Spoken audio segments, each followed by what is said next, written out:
뭔가 AI 서비스가 본격 도입되지 않을까요? 이제 진짜 왔어, 도착했어. 브랜드 플래그십 스토어 이런 것도 조금 더 활발하게 되지 않을까? 올리브영이 최저가라는 공식이 좀 깨졌다. 지그재그가 더 저렴한데 스킨케어 성분들도 얘기를 해보려고 하는데요. 지금 많이 보이고 있는 완전 무결점, 완전한 글로우보다는 그 어딘가 피부 편안함을 찾으면서 제형을 넘어서 이제 도구까지 다양해진 블러셔 제품들이 출시를 많이 했었는데 이 블러셔 인기가 더 유행을 할 것 같아요. 해외에서 먼저 뜨기 시작해서 한국으로 넘어오고 있는데요. 하나, 둘, 셋! 우리 물랑이분들 안녕하세요, 아랑입니다. 여러분, 제가 항상 이 영상을 찍을 때마다 한 살 더 먹는 게 실감이 되더라고요. 이번 영상도 역시나 1년에 한 번씩 오는 영상, 바로 뷰티 트렌드도 얘기를 해보려고 하고요. 우리 물랑이분들이랑 또 Q&A 시간을 안 해본 지 너무 오래됐더라고요. 그래서 오랜만에 또 다시 얘기도 해보면 좋을 것 같아서 뒤쪽에는 Q&A까지도 준비를 했어요. 그럼 우리 물랑이분들 지금부터 저랑 같이 영상 보러 갈까요? 시작합니다. 여러분, 제가 매년 뷰티 트렌드도 공부를 하면서 조금씩 얘기를 해보고 있는데 항상 이런 걸 얘기할 때마다 좀 부끄럽기도 하고 또 우리 물랑이들한테 잘 알려주고 싶은 생각도 들기도 하거든요. 제가 작년에 감히 예상한 뷰티 트렌드가 몇 가지가 있어요. 얘기를 해보면요. 첫 번째로는 AI 서비스가 본격적으로 뷰티에 도입되지 않을까. 두 번째로는 제가 막 치킨 게임이라고 얘기를 하면서 올리브영이 그동안 뭔가 엄청 강세였다면 무신사 뷰티, 지그재그 뷰티, 에이블리 등 편의점, 다이소 이런 데까지도 확장되지 않을까라고 생각을 했었고요. 실제로 1년을 되돌아보니까 올리브영 외에도 다른 뷰티 플랫폼들이 강화가 되면서 여기저기 구경하는 재미도 많이 생겼더라고요. 성분이랑 제품 같은 것도 예상을 했었는데 탈모 예방 제품들이 좀 더 나올 것 같다고 했었고, 기능성 제품들 중에서는 GF, 성장 인자들, 그리고 액토인, 그다음에 항산화, 안티에이징, 슬로우 에이징, 그리고 줄기세포 관련된 게 좀 뜨지 않을까라고 했었는데 한 또 1년을 되돌아보니까 정말 그 관련된 성분들 제품도 많이 보였었고요. 작년에 좀 시술 중에서 핫했었던 건 줄기세포 시술이 또 핫하기도 했었죠. 어느 정도 좀 맞는 것들도 있지 않았나? 라고 생각이 들고 제가 또 신개념의 베이스들이 출시되지 않을까라고 했었어요. 뭔가 다 스킨핏에 맞춘 듯한 가벼운 베이스가 유행할 것 같다고 생각을 했었고, 미니 키트 체험 제품들도 나왔으면 좋겠어요 라고 제가 개인적인 바람을 얘기를 했었거든요. 1년을 쭉 되돌아봤을 때 좀 뭔가 비슷하게 맞춘 것도 있고 아니면 좀 트렌드가 방향이 좀 아닌 것도 있었다. 그런데 제가 잘 살펴보니까요, 이 트렌드를 한 2년 빨리 얘기하는 것 같아.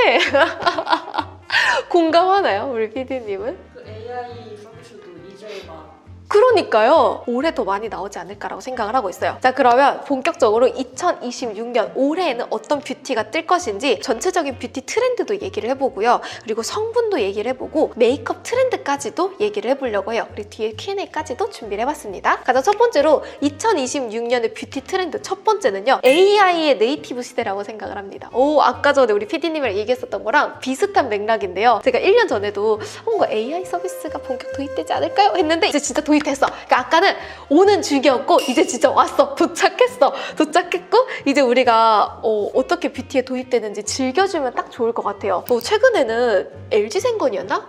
집안일 해주는 로봇 기계 출시도 됐었잖아요. 이런 것도 너무 재밌는 것 같고, 테슬라에서도 집안일 해주는 로봇이 출시가 되었는데 뭔가 뷰티에서도 이런 것들이 어떻게 도입이 되는지 궁금하고, 나는 개인적인 바람이 있어. 나 머리 감겨주는 기계 너무 원해. 아이라이너 지워주는 기계 너무 원해. 두 번째로는 경험이라는 키워드 자체가 많이 뜰 것 같아요. 이거는 작년도 많이 느꼈는데요. 작년에 이제 성수동의 팝업들이 활발하게 등장을 하면서 단순히 그 브랜드의 신제품을 경험하는 것뿐만 아니라 그 브랜드의 무드나 감성, 그리고 브랜드가 가져가는 아이덴티티까지도 한 공간에서 경험할 수 있다는 게 전 정말 좋았거든요. 성수동의 팝업 공간을 넘어서서 뭔가 브랜드의 플래그십 스토어 이런 것도 조금 더 활발하게 되지 않을까 라고 생각을 하고 있어요. 그래서 저는 이런 경험을 하는 걸 되게 좋아하는 사람으로서 뭔가 스파나 헤어 공간들 이런 거 좀 기대를 살짝 해보고 있습니다. 그런 거 재밌을 것 같지 않아요? 그리고 사우나, 개인 사우나 이런 거. 사우나 재밌겠다. 제가 찾아본 거는 힐링, 스파 공간, 그리고 뷰티 클래스, 그리고 향 클래스 이런 거 찾아봤거든요. 이런 게 조금 더 도입되면 재밌을 것 같아요. 그리고 다음으로는 이거는 작년이랑 비슷할 것 같아요. 올리브영을 넘어서 무신사, 지그재그, 에이블리 다양한 플랫폼들이 등장할 거라고 생각했는데 올해도 비슷할 것 같아요. 제가 작년도에 좀 재밌었던 게 있었는데요. 올리브영 세일이 원래는 가장 저렴하다라고 생각을 했었거든요. 근데 작년에는요, 올리브영 세일이랑 직책 뷰티 페스타가 거의 동시에 진행을 했었거든요. 근데 지그재그가 좀 몇 가지는 더 저렴하게 됐었어. 그래서 올리브영이 최저가라는 공식이 좀 깨졌다. 지그재그가 더 저렴한데? 이런 새로운 발견을 해서 저 너무 재밌었거든요. 플랫폼마다 조금씩 더 강점이 되지 않을까라고 생각하고 우리 몰랑이 분들도 이제 세일할 때 비교하면서 살 수 있으니까 더 좋을 것 같기도 해요. 얼마 전에 다이소에 정샘물 브랜드가 등장을 했었잖아요. 전 이것도 되게 좋은 변화라고 생각을 하거든요. 하이엔드 뷰티 브랜드들이 이제 뭔가 다이소나 편의점 이런 데 등장을 해도 좋을 것 같고 편의점도 기대를 하고 있는데 편의점은 생각을 해봤을 때 스킨케어들이 좀 잘 될 것 같아요. 뭐 클렌징류라든지 토너 패드, 뭐 면봉 리무버, 스킨케어 이런 거 좀 미니어처로 출시를 해줘도 재밌을 것 같다는 생각을 했습니다. 다음으로는 이제 스킨케어 성분들도 얘기를 해보려고 하는데요. 어려웠어.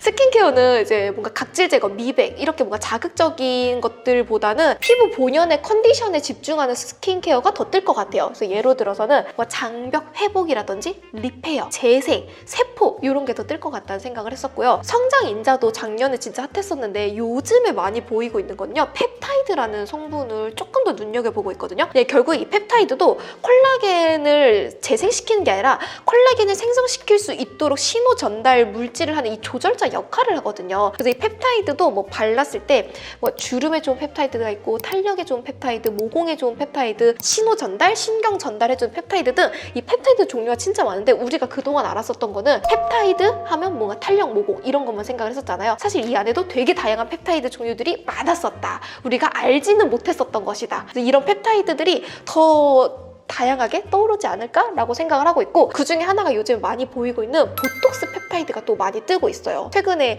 아로셀이라는 브랜드 이후로 그 보툴리늄, 보톡스 성분들이 막 떠오르기 시작을 하면서 보톡스 펩타이드도 다시 주목을 받는다고 하더라고요. 그래서 이것도 저는 한번 눈여겨보고 있고요. 요즘 해외에서는 이런 것들이 뜨고 있대요. 피부 유사 성분이라고 해서 바이오메틱이라는 성분들이 주목을 받고 있다고 해요. 근데 이런 게 뭐냐면 PDRN, 그 다음에 우리가 많이 알고 있는 세라마이드, 아미노산 이런 것들이 다시 주목을 받고 있다고 하니까 뭔가 피부를 뭔가 막 박피시키고 막 미백 강하게 하고 이런 것보다는 요즘에는 피부 컨디셔닝, 나의 본연의 피부 기초 체력을 좀 끌어올려주는 그런 제품들이 뜨지 않을까라고 하고요. 그거랑 같이 주목을 받고 있는 게 안티에이징 성분 중에서는요. NAD, NMN, 코큐텐 이런 게 다시 주목을 받고 있다고 해요. 이거는 해외에서 요즘에 핫하게 떠오른다고 하는데 이게 또 한국에는 어떻게 도입이 될지도 궁금하고 NAD랑 NMN 이런 거는 결국에 얼마나 잘 흡수가 되는지 또 기술력 싸움이거든요. 그래서 이 기술력도 얼마나 또 잘 할 수 있는지 기대를 잔뜩 해보겠습니다. 그리고 K-뷰티에서는 선케어 같은 이 키워드가 강세가 될 거라고 해요. 원래는 스킨케어가 있었고 선케어가 있었고 그 다음에 베이스가 있었잖아요. 이 경계가 흐려질 거란 얘기도 있어요.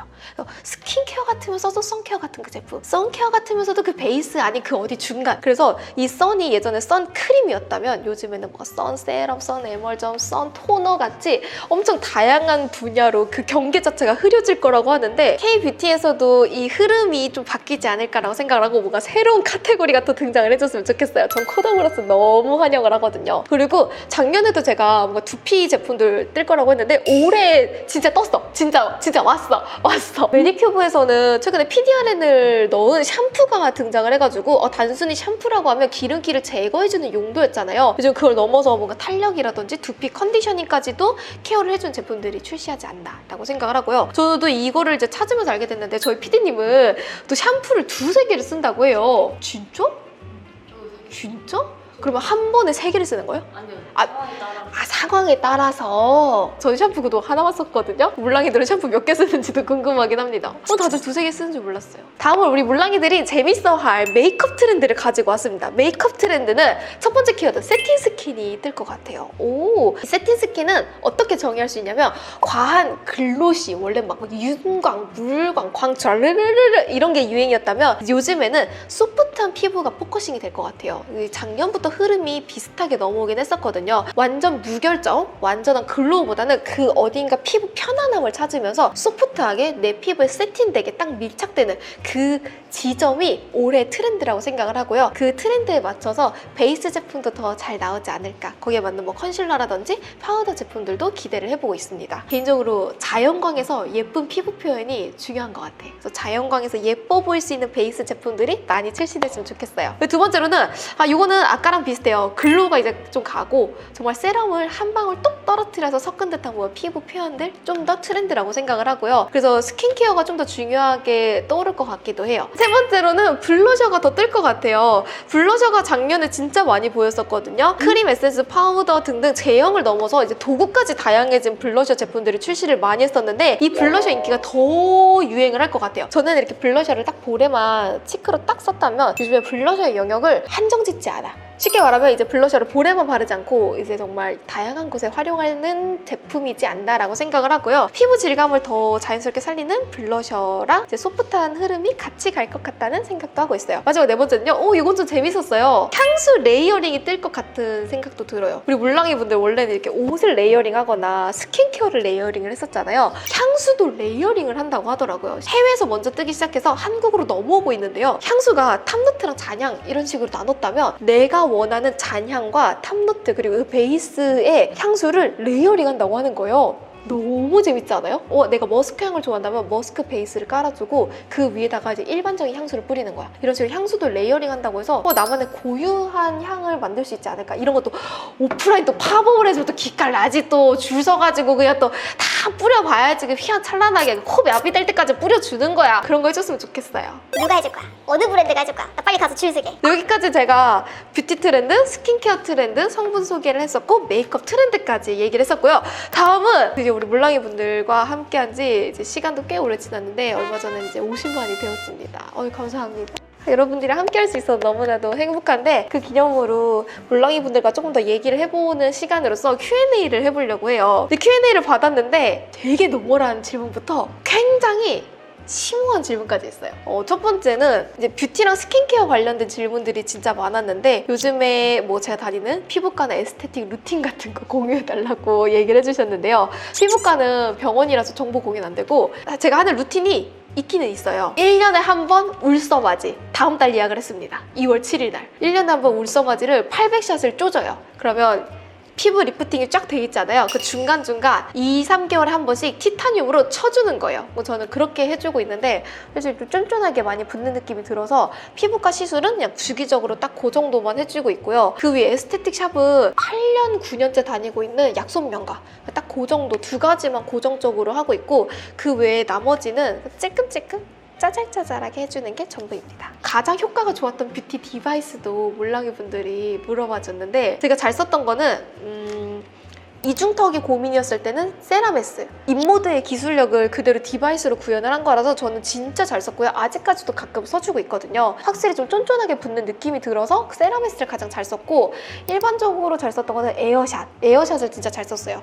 물랑이 분들 중에서 부스터 프로 쓰시는 분들도 많은데 저는 부스터 프로의 그 기능을 다 쓰진 않거든요. 그래서 솔직히 말하면 에어샷을 가장 잘 썼고요. 고주파 중에서는 달바가 좀 특이하게 생겼는데 이렇게 V자로 생겼잖아요. 그 달바가 밀착력이 딱 좋은 느낌이 들어서 그 세 가지 디바이스를 가장 잘 썼습니다. 최근에 관심 있었던 거는 크라이오소닉 딱 그렇게 네 가지 가장 잘 썼고요. 현재 뭐 컬러 정보도 물어봤는데 옆에다가 제가 받는 샵 원장님의 인스타를 띄워놓도록 할게요. 컬러는 항상 거기서 하고 있고 좋아하는 매니큐어 색상도 물어보는데 저는 항상 누드 톤으로 하거든요. 핑크, 연핑크, 누드 요게 티가 들다. 제품 컷이랑 제형 컷들 저는 항상 찍다 보니까 찍을 때도 좀 티가 덜 나서 항상 내추럴한 걸로 좀 잘 써주고 있습니다. 그리고 결혼 정보를 물어보네? 나 결혼한 지 꽤 됐는데? 결혼 전에 이제 플래너를 동행했는지 비동행도 고민을 했는지 질문이 있었거든요. 저는 고민도 없이 동행을 했습니다. 결혼 준비에 대한 과정 총정리한 거는 제가 여기다가 올려둘 테니까 한번 보시면 더 좋을 것 같고요. 저는 이제 유부녀가 됐으니까 자신 있게 얘기할 수 있어. 결혼 준비는 너무 빡세다. 그래서 저는 마인드셋을 어떻게 했냐면 4명의 클라이언트를 모시고 하나의 프로젝트를 한다는 마음으로 결혼 준비를 했어요. 그래서 뭔가 나의 부모님, 뭔가 상대방의 남자친구의 어머니, 아버님 이런 느낌보다는 그냥 우리 진짜 일할 때 거래처 클라이언트들한테 하는 행동들 있잖아요. 그런 느낌으로 대하니까 오히려 감정이 많이 섞이지 않아서 뭔가 하는 말들도 뭔가 오해하거나 확대 해석하지 않고 그냥 있는 그대로 받아들일 수 있어서 좋더라고요. 꿀팁이 있다면 메이크업샵에 가서 미리 헤어 메이크업을 꼭 받아보세요. 이건 진짜 추천. 당일날 마음에 안 들어하는 경우도 많아서 데모 헤어 메이크업은 완전 추천. 그러니까 돈 들여서라도 그것도 꼭 해보는 거 추천드리고요. 두 번째로는 승모근은 어떻게 해서든지 조지십시오. 얘는 조져야 돼요. 이거를 마사지건 시술이건 수술이건 조져야 돼. 그래야 진짜 사진이 예쁘게 보이더라고요.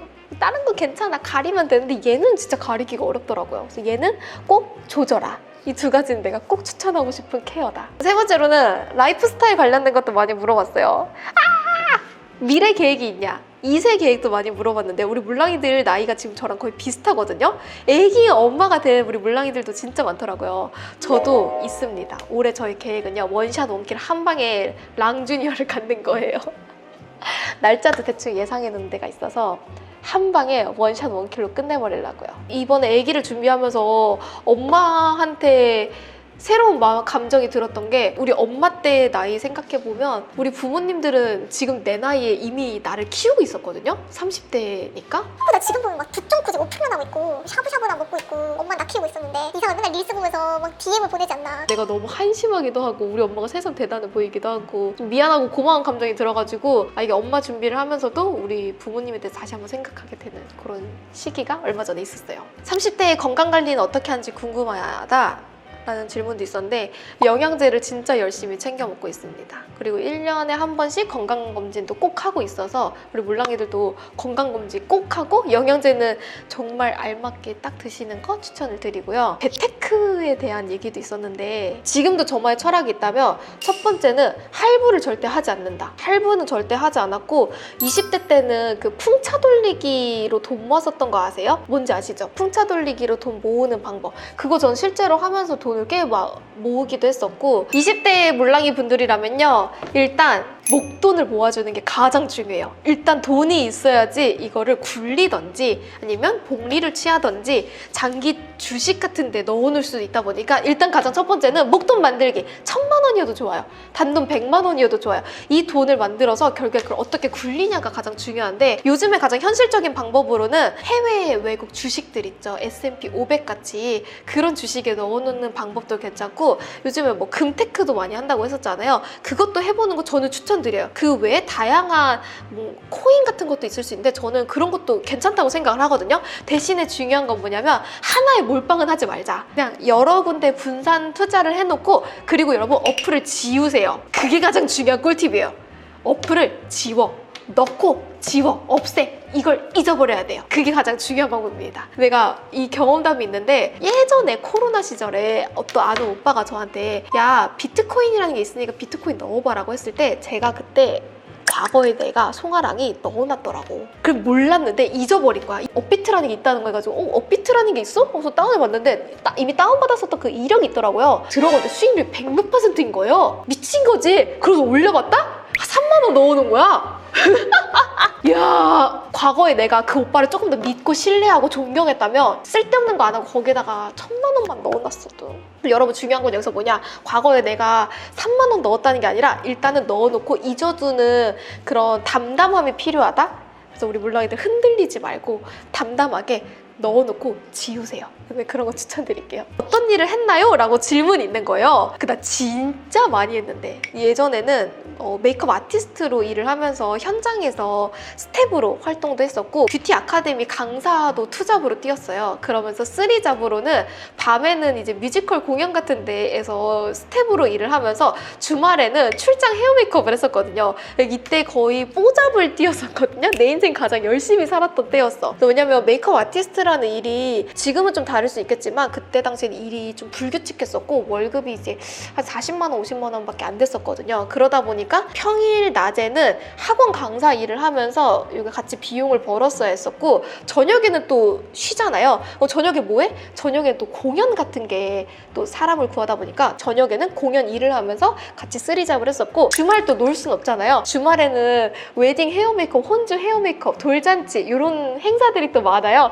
그래서 이렇게 뽀잡을 하면서 열심히 돈을 벌었어요. 저 진짜 열심히 살았거든요. 그렇게 하면서 대학원을 가면서 이제 대학원에서도 뷰티 전공을 했어요. 그러면서 우연히 이제 유튜브를 하게 됐는데, 유튜브가 너무 재밌는 거예요. 강사 일을 했었다 보니까 그걸 그냥 카메라 앞에서 하는 느낌도 들었고, 물랑이들이랑 막 얘기하는 것도 너무 재밌었다 보니까 유튜브를 지금까지 하고 있습니다. 앞으로의 꿈은요, 교육자가 되는 게 꿈이거든요. 그래서 언젠가 교육자의 길을 가기 위해서 지금 대학원을 다시 다니려고 지금 입학 원서를 넣었고, 다음 주에 결과가 나와요. 아마 이 영상이 올라갈 때쯤에 결과가 나왔겠다.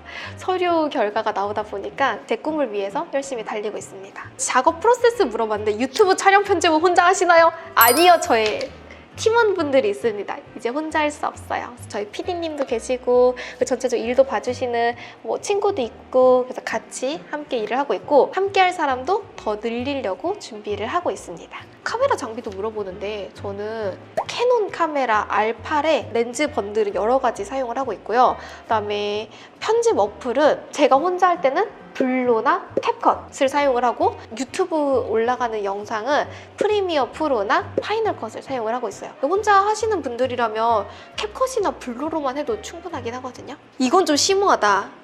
인플루언서라는 직업이 결과가 바로 나타나는 것이 아닌데 지칠 때도 계속 달려나가는 힘이 있는지 그리고 번아웃 없이 새로운 것에 매번 도전하는 평소의 마인드셋이 궁금합니다. 근데 저랑 같이 일하시는 분들도 느끼고 물랑이 분들도 대충 느끼겠지만 저는 업앤다운이 크지는 않은 편이에요. 그리고 항상 뭔가 긍정적인 생각을 많이 하거든요. 근데 뭔가 그런 게 많이 드러나기도 하고 스트레스를 그렇게 많이 받지 않아요. 그래서 제 남편도 저한테 스트레스 관리 어떻게 해? 라고 하면 오빤 봐서 알지 않아? 난 스트레스를 잘 안 받아 라고 하는 그러니까 이 성향 자체가 좀 머가리 꽃밭이에요. 전 이게 너무 좋아요. 약간 꽃밭인 게 좀 사는데 덜 힘들더라고요. 그래서 아마 이런 성향 자체가 약간 못 먹어도 고 약간 일단 해보자 라는 생각이 있어서 좀 지치진 않는 것 같아요. 그래서 항상 뭔가 새로운 거 하는 것도 너무 재밌기도 하고요. 진짜 힘들 때는 어떻게 하냐고요? 오! 난 내가 왜 여행을 좋아하나 궁금했거든요. 비행기 타는 걸 좋아하나라는 생각도 들었어요. 비행기 타는 동안 연락이 안 되는 걸 좋아하는 거야? 아, 그리고 제가 중국에서 어떤 일을 하는지 궁금하다고 하는 몰랑이 분들이 있었는데요. 자세한 얘기는 계약 때문에 어렵긴 하지만 중국도 요즘에 한국 뷰티에 대한 관심이 진짜 많아요. 그래서 중국에다가 이제 한국 뷰티에 대한 얘기도 해주고 화장품 자문해주는 일을 우연히 하게 되어가지고 열심히 하고 있습니다. 이건 나중에 더 뭔가 된다면 조금 더 썰을 나중에 자세히 풀어보도록 할게요. 몰랑이들 오늘 영상은 진짜 길고 길었는데 오늘 영상도 끝까지 함께 해줘서 너무나도 고맙고요. 저는 이렇게 제가 질문을 물어봤을 때 몰랑이들이 아무것도 안 물어보면 어떡하지? 라는 생각도 있었는데 생각보다 저를 처음 알게 된 몰랑이들도 있었고 저를 오랫동안 봐와서 응원해주는 몰랑이들도 있어서 너무 고맙더라고요. 오늘도 영상 끝까지 함께 해줘서 너무 고맙고요. 앞으로도 저희 쭉쭉 같이 함께 해주면 더 좋을 것 같아요. 우리 같이 애도 낳고 호호 할머니 돼가지고 막 지팡이도 연구하고 돋보기도 연구하는 그날까지 같이 함께 해줬으면 좋겠습니다. 팀원분들과 함께 2026년에도 열심히 영상 만들어 볼게요. 그럼 오늘도 아랑하는 하루 되세요.